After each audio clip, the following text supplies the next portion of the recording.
ওং নমঃ ভগবতে বাসুদেবায়।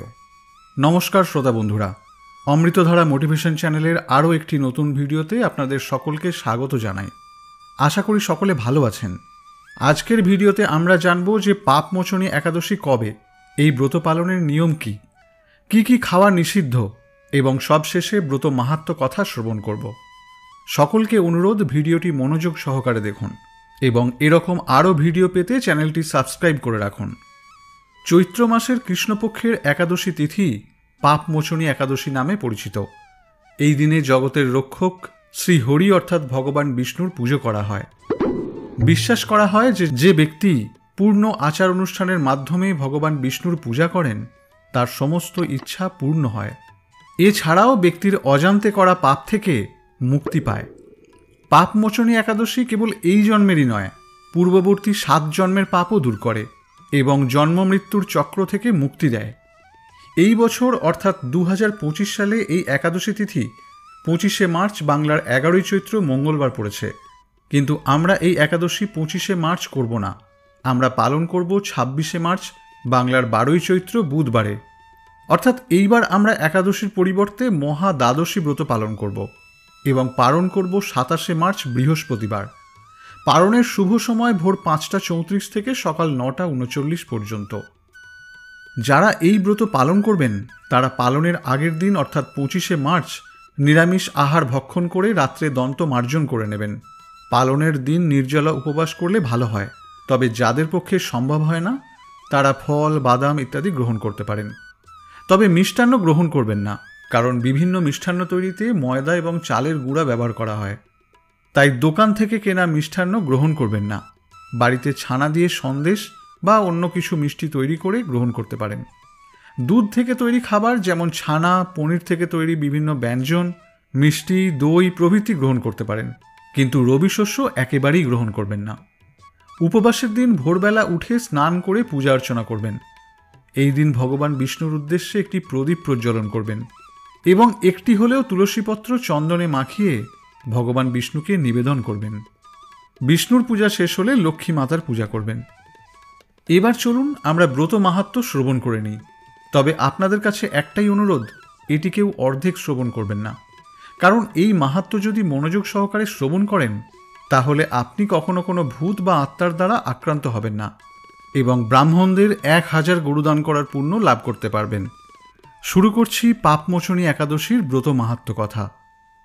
ব্রাহ্মণ পুরাণে বর্ণনা আছে যে একবার যুধিষ্ঠির মহারাজ শ্রীকৃষ্ণকে জিজ্ঞাসা করেছিলেন। তিনি চৈত্র মাসের কৃষ্ণপক্ষে আসা পাপমোচনী একাদশীর গুরুত্ব শুনতে চেয়েছিলেন। যুধিষ্ঠির মহারাজ পরমেশ্বরের কাছে অনুরোধ করেছিলেন, দয়া করে আমাকে এই একাদশীর নাম বলুন এবং এই একাদশীর উপবাস করলে আমরা কি লাভ করতে পারি।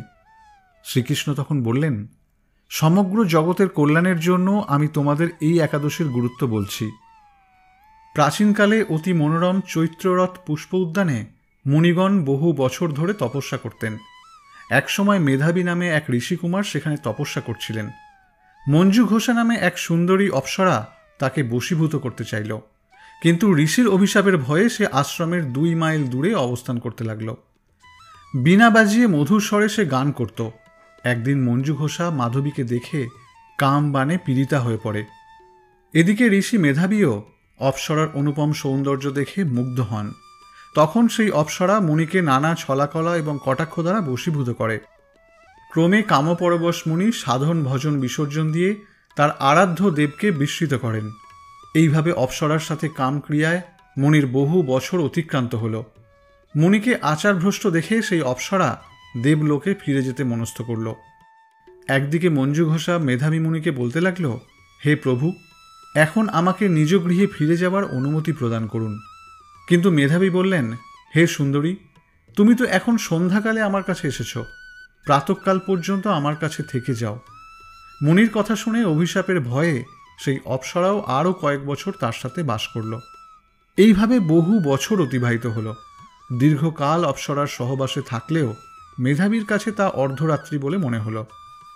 মঞ্জু ঘোষা পুনরায় নিজ স্থানে গমনের প্রার্থনা জানালে মুনি বললেন, এখন প্রাতঃকাল, যতক্ষণ পর্যন্ত আমি সন্ধ্যা বন্দনা না সমাপ্ত করি ততক্ষণ পর্যন্ত তুমি আমার সাথে থাকো। মুনির কথা শুনে ঈষৎ হেসে মঞ্জু ঘোষা তাকে বলল, হে মুনিবর, আমার সহবাসে আপনার যে কত বৎসর অতিবাহিত হয়েছে তা একবার বিচার করে দেখুন। এই কথা শুনে মুনি স্থির হয়ে চিন্তা করে দেখলেন যে তার প্রায় 56 বৎসর অতিবাহিত হয়ে গেছে।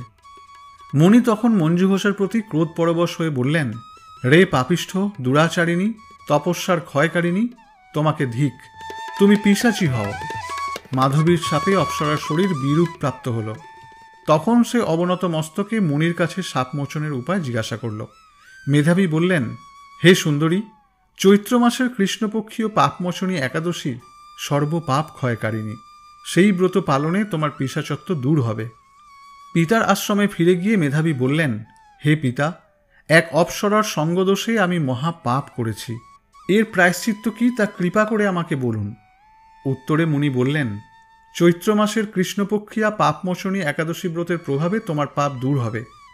পিতার উপদেশ শুনে মেধাবী সেই ব্রত ভক্তি ভরে পালন করল। তার সমস্ত পাপ দূর হল। পুনরায় তিনি তপস্যার ফল লাভ করলেন। মঞ্জু ঘোষাও ওই ব্রত পালনের ফলে পিশাচত্ব থেকে মুক্ত হয়ে দিব্য দেহে স্বর্গে গমন করল। হে মহারাজা, যারা এই পাপমোচনী একাদশী পালন করেন তাদের পূর্বকৃত সমস্ত পাপই ক্ষয় হয়। এই ব্রতকথা পাঠ ও শ্রবণে সহস্র গোদানের ফল লাভ হয়। আজ এ পর্যন্তই। বন্ধুরা, আশা করি ভিডিওটি আপনাদের ভালো লেগেছে। ভিডিওটি ভালো লাগলে একটি লাইক করবেন, পারলে ভিডিওটি শেয়ার করবেন। আর যদি আপনার কোনো মতামত থাকে তাহলে কমেন্ট করে জানাতে পারেন। পরবর্তী ভিডিও আপনারা কোন বিষয়ের ওপর দেখতে চান তা আমাদের কমেন্ট করে জানাতে পারেন। আমাদের পাশে থাকতে চ্যানেলটি সাবস্ক্রাইব করে রাখবেন এবং সকলে ভালো থাকবেন। নমস্কার।